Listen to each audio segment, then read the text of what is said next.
Yo,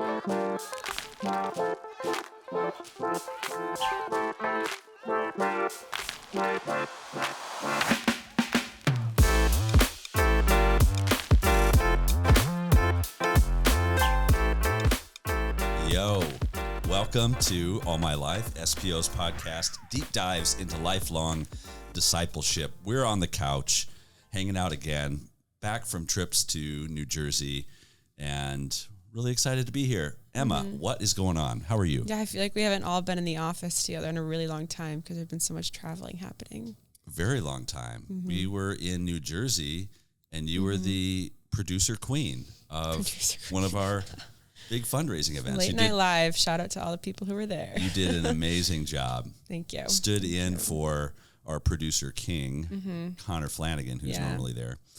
So that was awesome. Yeah, it was a lot of fun. And you are joined on the couch with Lenore Strandt. Welcome to the couch, Lenore. So great to be here. Behold, I'm here. Behold, you know, I think that's the first time I have said your last name, your married name, out loud. Did I say it correctly? Strandt. I think that's what I said. I think you said that. Yeah. I'm not going to lie. I still, to this day, really miss my last name, like my maiden name, Pop. You just... Dude, it's Lenore Pop. It's an awesome last name. It was one of those names where like you have to say the whole thing. You know, there's like some people. It's like oh, Lenore. It's like no, like Lenore Pop. Oh, you know. Thanks.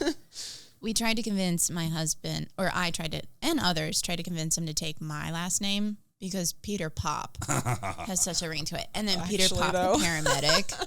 Ugh, Peter Pop the paramedic. Little child's book coming out. He wouldn't. It sounds like a YouTube channel. I know, so much potential down the drain. Took one for the team, you did, Lenore. Yeah, I did. Strandt. Yeah. Thank you, Lord, for that new name. And for marriage. Yeah. How long has it been now? It's been... I don't know.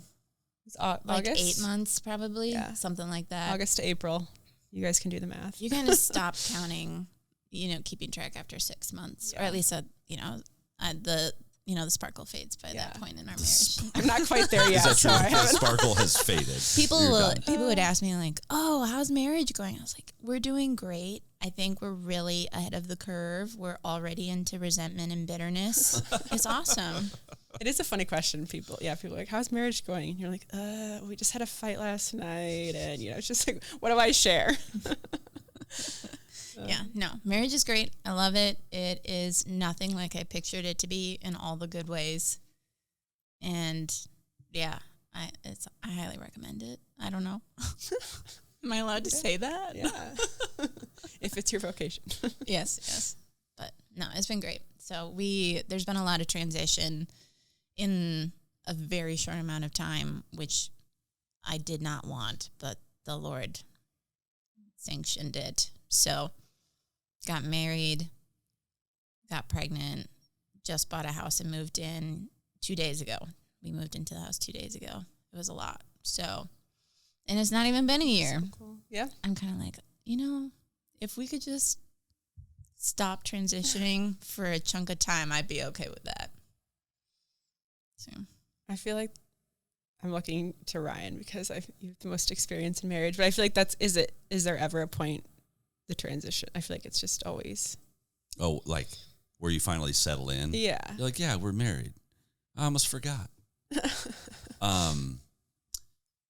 I don't know. I mean, we've had our marriage and family life has just been one wild ride from day one.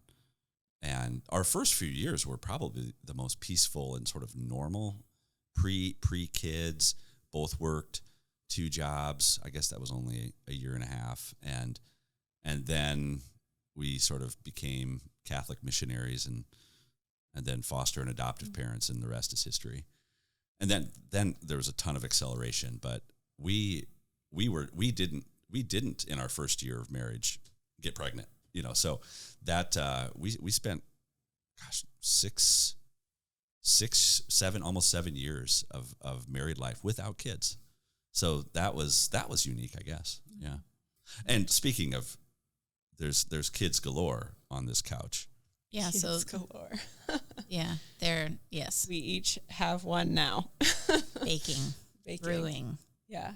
percolating. 4 people on the couch. 4 people 4 on a couch, we could play the game. It's true. Wouldn't last very long. We won. There, we did it. Yeah. No, this is probably going to sound really weird, but I love being pregnant. Mm-hmm. Yeah. I feel very different from most women.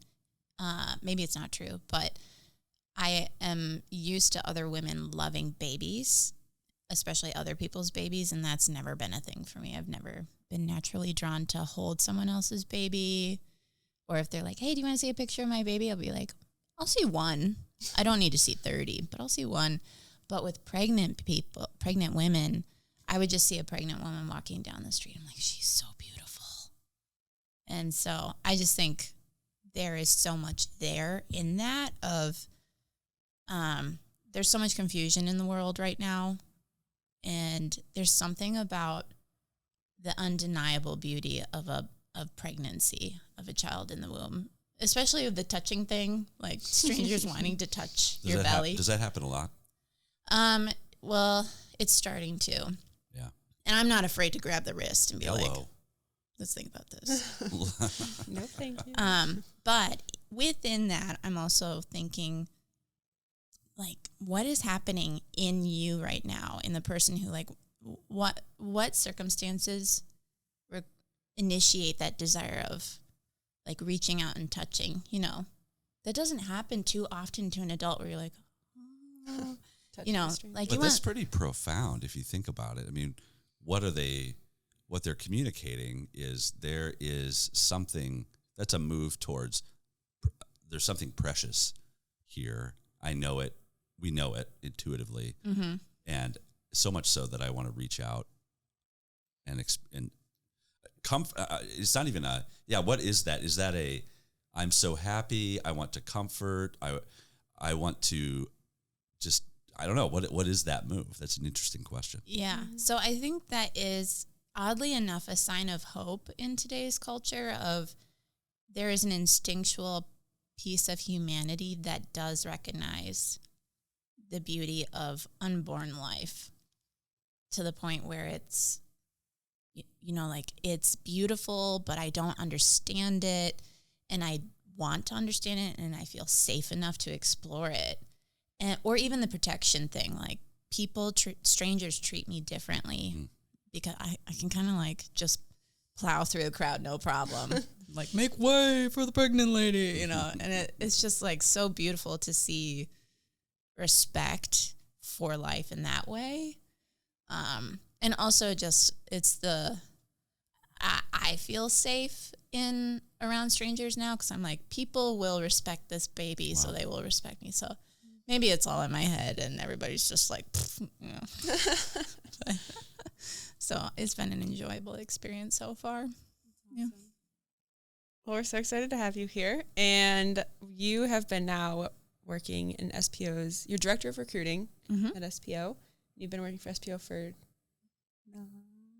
Oh, that's so kind. No, I'm ending my 10th year. Oh. I have been here so much longer than I ever thought I would be. I told God he could have 2 years, and so far he's taken 5 times that. So. An abundant Lord. Yeah, but I'm glad. God definitely knows me better than I do. There have been some points where I'm kind of like, am I supposed to be here? Am I supposed to be doing this? Because I've worn a lot of different hats here too. Mm-hmm. And with the transition into recruiting now, because I was a missionary just to begin with, and, you know, many things in between. At this point with recruiting, I really enjoy what I'm doing. And I never would have pegged myself in this role. In school, everybody, like, teases the HR people, just like Toby in The Office. You know, that stigma is real. And so I was like, no way, I'm never going to be in recruiting because that's HR. And I love people. I love organization. I love process. I love resources. So the Lord knows what he's doing with my life. Speaking of things you love, would you rather be married to Peter or have a pet Velociraptor? Oh my gosh, that is such a hard question. Oh no. Oh no. We told her we were not going to warn her about this question ahead of time, so this is genuine. Lenore has a great affection for dinosaurs, but particularly T-Rex. But I thought it would just be even sweeter to have a little baby Velociraptor around, and it wouldn't maul you or kill you. Yeah, it's a friendly one. Yeah. It just would be your buddy around. Can I assume that it would live as long as Peter? Sure. Like, yeah, you know, a lifetime with Peter versus a year with a Velociraptor is Right. also different. Yeah. Right.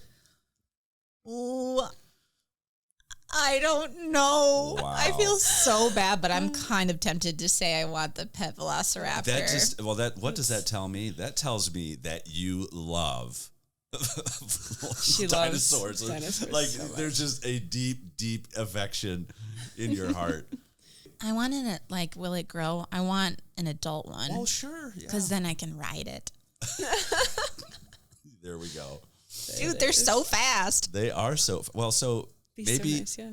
maybe best of both worlds. Maybe there's time. Maybe Jurassic Park does happen, and you get called to Isla Nublar. Is that where it is? Yes. Yeah. And you Did guys you read the book? No, Oh, okay. but Good memory then. But you and Peter can move there, and you can have the best of both worlds, and you can ride Velociraptors. You and Chris Pratt, or whoever that guy is. That was such like an emotional wreck for me when I saw Chris Pratt on a motorcycle with Velociraptors. Not gonna lie. Game changer. Oh, so funny. Game changer. Well, and you kind of did. I mean, she kind of combined the two at your wedding, maybe. Yeah. So I really wanted to have my bridesmaids dressed in T-Rex, those, any kind of dinosaur costume. Like the blow up ones. as for the grand entrance. And my sister was totally down to help me with it, but Peter was like, maybe not. So Peter does not love dinosaurs as much as I do. So we found a different way to incorporate dinosaurs. So we had found little, figurines or whatever they are, and they were cake toppers. And my mom, she's so good. She made a little bouquet set and garter and bow tie so that they could be a bride and groom Velociraptor. That's so fun. So great. That's the best. Where did that come from? Funny Your love for the T-Rex. It came from being able to draw them. So when I was in school, everybody drew horses and puppies, and they were so good at it. And I could not draw a cute puppy for the life of me. But then I thought, okay, if I can draw something that is supposed to be ugly, then that means I'm good at drawing it. I'm an ugly drawer. And so if it's supposed to be ugly, then I'm on point. So I was like, dinosaurs. Dinosaurs are supposed to be scary and ugly. And then it turns out I'm good at it. And then it became kind of like my signature. Anytime there's a whiteboard, I just draw a little T-Rex in the corner.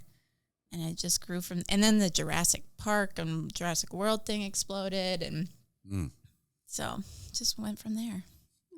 I love how difficult that was for you to answer.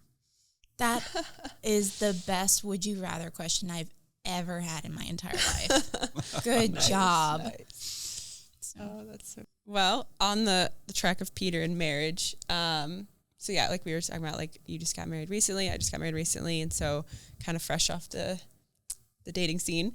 And I know that is just absolutely insane. And for anybody out there who's experiencing it, we get it. But yeah, I think even particularly more in the Catholic dating scene, it's just it's just all over the place and kind of figuring things out. And yeah, I guess what was that like for you? What was your experience of it?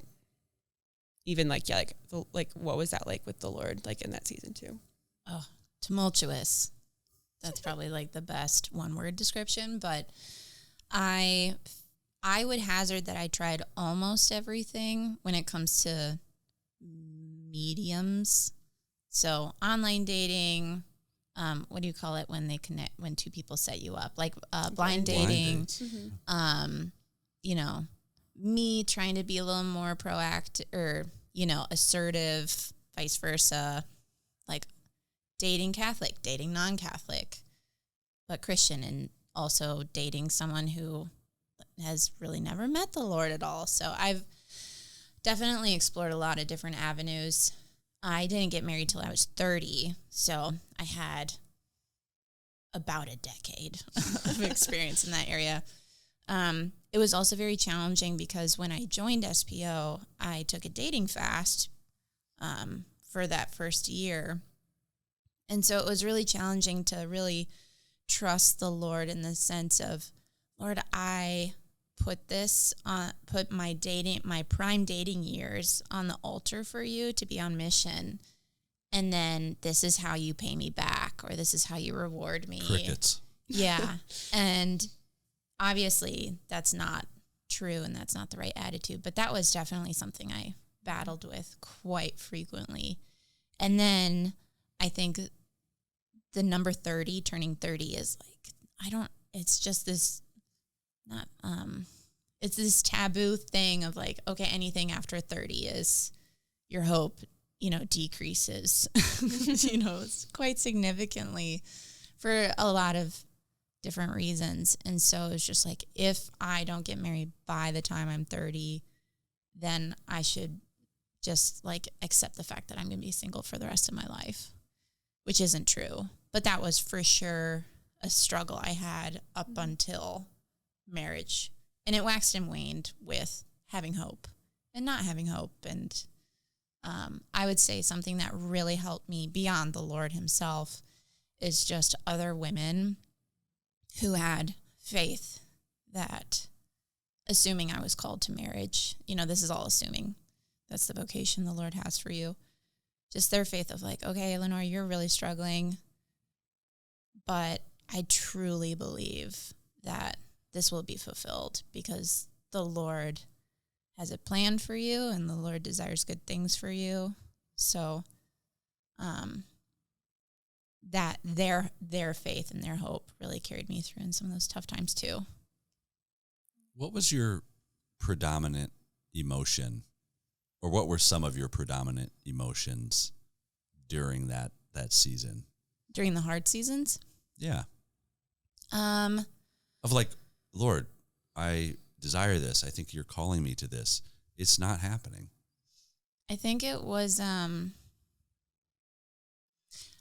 one feeling was like, am I wrong? Is there actually something wrong with me? This whole time I've been thinking that I'm ready. Am I actually not ready and I'm blind to it? Or another one would be standards. Are my standards too high? Am I being too inflexible? Do I need to let something go? I was also comparing, all of this was comparison, by the way, 100%. Like so-and-so got married when she was 22, or so-and-so got, found this amazing relationship with a guy who doesn't know the Lord, that kind of thing of what is their standard versus mine versus good, where does that all lay out? And so it's just so hard, a constant mind game. Or that might not be the right phrase, but just like a constant questioning. Yeah. How did you answer some of those questions? Like, what's would, going on with me? Where are my standards? How did you resolve some of those questions? Well, I would, my new approach to fearing something is to address it head on as much as possible. So one of the things I did was I would go to women I knew that were still single and 30 or beyond, and I would get to know them, and then I would just ask them, like, I would say, so-and-so, I'm scared to be single at this age, and you are, and I just need you to be honest with me. What's it like? How are you doing? And then they would give me really honest answers, both, this is challenging, or that, there was a woman, and she was 40 years old when I met with her, and she said, I still have hope. And that was so refreshing to hear, like, okay, if she can have hope, I can too. And, or it's not. And then you do the same thing with married women is, find this marriage that you're putting on a pedestal, get to know it. You can't, you got to build a relationship, but get to know them and say, okay, can you just tell me what's reality versus perception? And they're very, most married women are happy to be honest one-on-one on what marriage is like. How did that help you? How did those, in a sense, kind of connections with women in those places in life help you through that experience? What benefit did that bring? Some of the women were so honest to the point where they would say, if I could do something differently, and that would be around one of the standards that we're talking about of, this is a cross in my marriage, not having this figured out, or, choosing this instead of that. This is now the cross. And so then it turns into, okay, turning this into a personal call of, some things are black and white, some things are make or break, and some things are crosses that, you can choose. That was another thing, was figuring out, just because it's a cross doesn't mean it has to be bestowed upon you. Like, you can actually choose a cross like Christ did. And then at the end of the day, like, it's your unique life and your unique relationship with the Lord and what he's telling you. And you that's why it's so important to build a relationship with God very strongly before you get into situations where you have to make big decisions, because you will come across a decision and all the voices around you, very wise ones too, saying different things. And at the end of the day, it's your life and your relationship with God. And if you don't know what his voice sounds like and how he speaks into your life, then it's just going to make it more difficult. So then, like that, were your standards too high? No. Love it. Yeah. No, they weren't. I was still very open to certain things. Like, my mom was raised Baptist and my dad was raised Catholic. So I learned from a young age that you do not have to be, perfect matches to each other and agree on everything in order for a healthy marriage. If anything, what makes it healthy is the, compromising and things like that. Yeah. The differences and complementarity. Yeah, yes, exactly. Yeah. And I'm so glad I did not waver on my standards. Man, oh man. I got married when I was 30, and I'm so happy. The Lord knows what was going to make me happy. And the hard part was me swallowing the pill of, I thought I knew what would make me happy. Even at 29, like, I'm 29, I know what I'm doing, and to still realize I'm wrong. That was a humble pie. That was easier to eat than some other slices in my life. But, I'm so happy that, because you hear marriage advice all the time and all these things of like, oh, it's going to be easy now, but just you wait. And it's all true. And I'm like, Peter is such a good man. And I'm so glad I waited for him and that he waited for me. I'd rather, have, and then like, man, single life is also great. I do miss my own bed and my own room. Own schedule. No, that's real, right? I mean, that's a huge adjustment.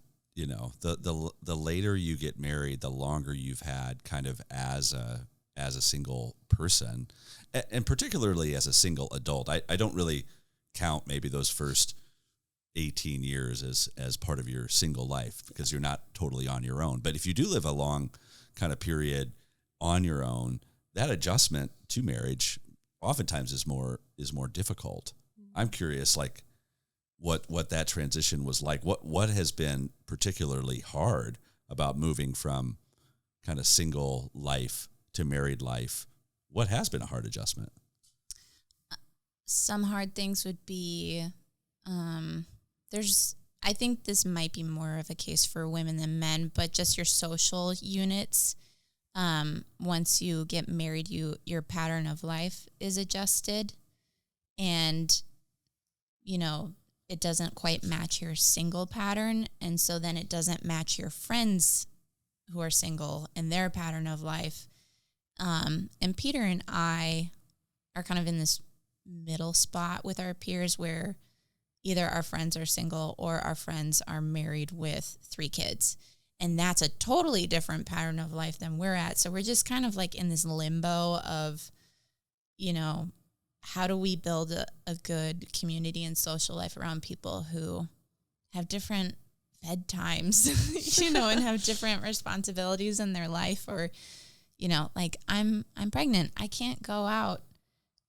Or like going out to a winery is a little different for me nowadays. You know, like I still want to hang and, you know, enjoy company with water, but it is different, you know. With water.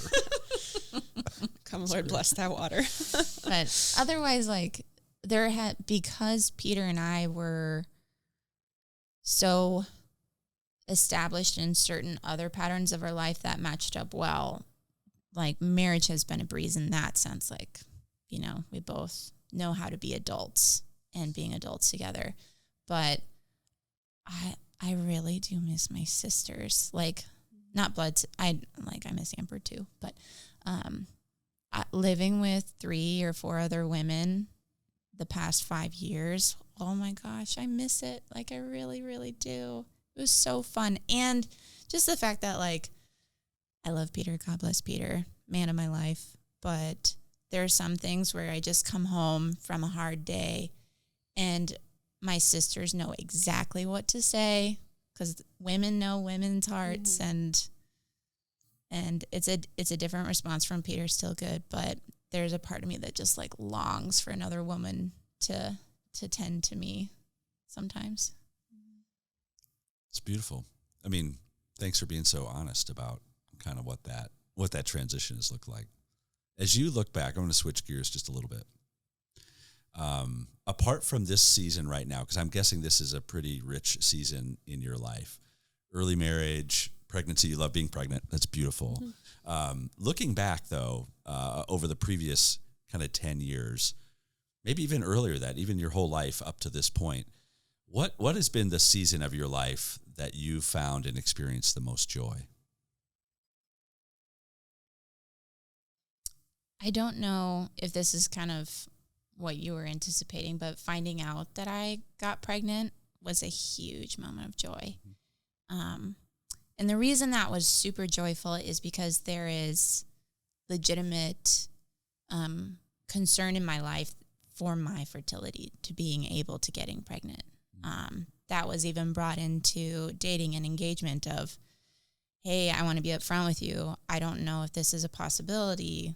Like, I want you to enter into this marriage freely. And, you know, because that was really, really hard. And fertility, at least in my experience, was so connected to identity. Like, you don't even realize how connected it is until it's vulnerable. And we did miscarry. So, finding out that I could get pregnant again was just like such a gift. Sorry. Thank you.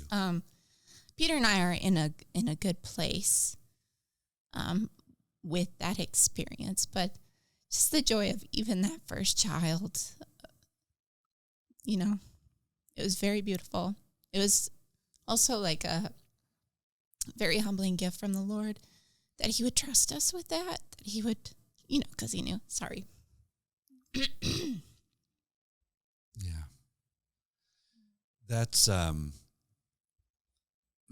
thank you for trusting us with that, the news around the miscarriage. I didn't know that had happened. And that must have been a really difficult moment, considering, you know, the circumstances around questions around fertility. Mm-hmm. Yeah, it was, and this kind of like looping things together, Peter's response and support in those moments, because the other thing is, like, I don't know if this is TMI, but with miscarriage, it's not like, oh, you know, and it's gone. Like, for me, I was carrying our baby for a couple weeks, knowing that that the baby wasn't gonna make it or was no longer living. And the standards that I had set and held fast to, you know, for those 10 years prior, it was in that moment where I'm like, oh, I'm so grateful for what the Lord helped me persevere in, so that like experiencing that moment with anything less, oh, can't imagine it. Like so 10 years of being single for that, the support in that moment, you know, I pray that no one ever has to experience that. But, you know, you are not immune to suffering and tragedy in your life. And actually, I have a cousin who also experienced fertility issues, hence, you know, the legitimate concern over it. And she's a lovely woman of God. She, so funny. She wrote a blog called Fallopian Failure. So she really like did a great job of sharing her journey. And through witnessing my cousin's experience of it with her husband and with fostering and adoption, I learned that it's really easy to find people to celebrate good times with you. And that's what you're thinking of when dating is, oh, like the wedding is going to be awesome and all these beautiful moments. But actually, when it comes to marriage, I wanted to find someone who I could weep with and who I could suffer with. That was my standard. And part of that was set from my cousin's experience. And I'm so glad that was my, you know, strategy. I don't know. So. Kept those standards high. Yeah. Wow. That's an incredible fruit to see how, what you kind of set your heart on and trusted the Lord in that. And even in some ways anticipated that suffering. And to be so honest with, you know, those guys that, you know, as you were approaching dating and marriage and not sort of holding back on that and knowing that, almost knowing maybe even without saying that you would need someone who would be able to walk with you in that way. That's a really incredible. I don't think that's a perspective that many people have going into marriage, and I just find that really healthy and true. My own experience with my wife and I of infertility, and it wasn't ever resolved, you know, and foster care and adoption and all of that, and that is its own set of joy and challenges, but man, it matters that person you link your life up with, because stuff's going to happen no matter what. It happens for all of us. We live in a fallen world, and you anticipated that so well. That is beautiful. Yeah, what a powerful story, Lenore. Yeah, and oddly enough, you know, I mentioned earlier kind of this hesitation of, oh, I'm not naturally drawn to babies. You know, then that kind of spiraled into a fear of, do I desire children? Will I be a good mother? And, sure. You know, that kind of thing happened. And what's so ironic is with the miscarriage, there's such instinctual care. And like, I've never wept or mourned so hard in my life. And we miscarried around 8 weeks. And so that was just a confirmation for me that motherhood is instinctual and love is not manufactured. You know, like you cannot. So if there's anyone out there who's like worried that they don't like kids and won't want them, I will just say like there's an instinct beyond comprehension. Yeah. So, yeah. And I'm a mother of 2. So I have children. So I think I enjoy, like, okay, maybe, you know, like I've got peers with 3 kids and I have 2, you know, none of them are outside the womb, but whatever, you know.